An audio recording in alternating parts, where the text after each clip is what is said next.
A Little Princess by Frances Hodgson Burnett, performed by Justine Eyre. Chapter 1. Sarah. Once on a dark winter's day, when the yellow fog hung so thick and heavy in the streets of London that the lamps were lighted and the shop windows blazed with gas as they do at night, an odd-looking little girl sat in a cab with her father and was driven rather slowly through the big thoroughfares. She sat with her feet tucked under her and leaned against her father, who held her in his arm, as she stared out of the window at the passing people, with a queer, old-fashioned thoughtfulness in her big eyes.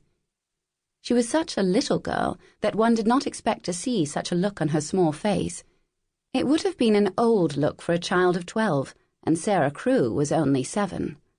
The fact was, however, that she was always dreaming and thinking odd things, and could not herself remember any time when she had not been thinking things about grown-up people and the world they belonged to. She felt as if she had lived a long, long time. At this moment, she was remembering the voyage she'd just made from Bombay with her father, Captain Crewe. She was thinking of the big ship, of the lascars passing silently to and fro on it, of the children playing about on the hot deck, and of some young officers' wives who used to try to make her talk to them and laugh at the things she said. Principally, she was thinking of what a queer thing it was that at one time one was in India in the blazing sun, and then in the middle of the ocean, and then driving in a strange vehicle through strange streets where the day was as dark as the night. She found this so puzzling that she moved closer to her father.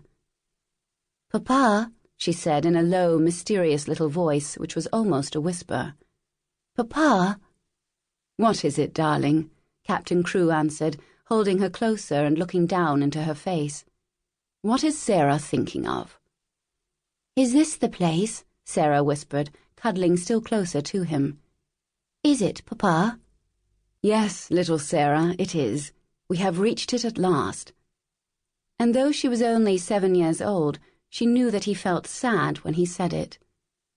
It seemed to her many years since he had begun to prepare her mind for the place, as she always called it. Her mother had died when she was born, so she had never known or missed her. Her young, handsome, rich, petting father seemed to be the only relation she had in the world. They had always played together and been fond of each other.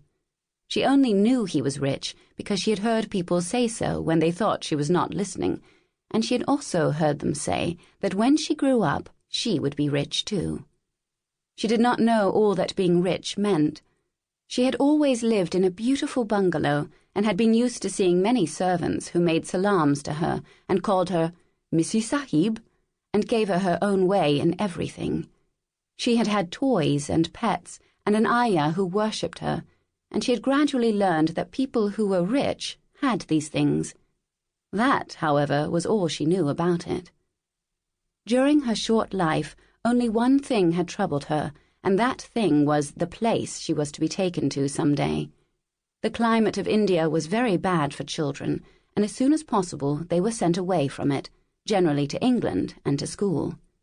She had seen other children go away, and had heard their fathers and mothers talk about the letters they received from them. She had known that she would be obliged to go also, and though sometimes her father's stories of the voyage and the new country had attracted her, she had been troubled by the thought that he could not stay with her. "Couldn't you go to that place with me, Papa?" she had asked when she was 5 years old. "Couldn't you go to school too? I would help you with your lessons." "But you will not have to stay for a very long time, little Sarah," he had always said. "You will go to a nice house where there will be a lot of little girls, and you will play together, and I will send you plenty of books, and you will grow so fast that it will seem scarcely a year before you are big enough and clever enough to come back and take care of Papa."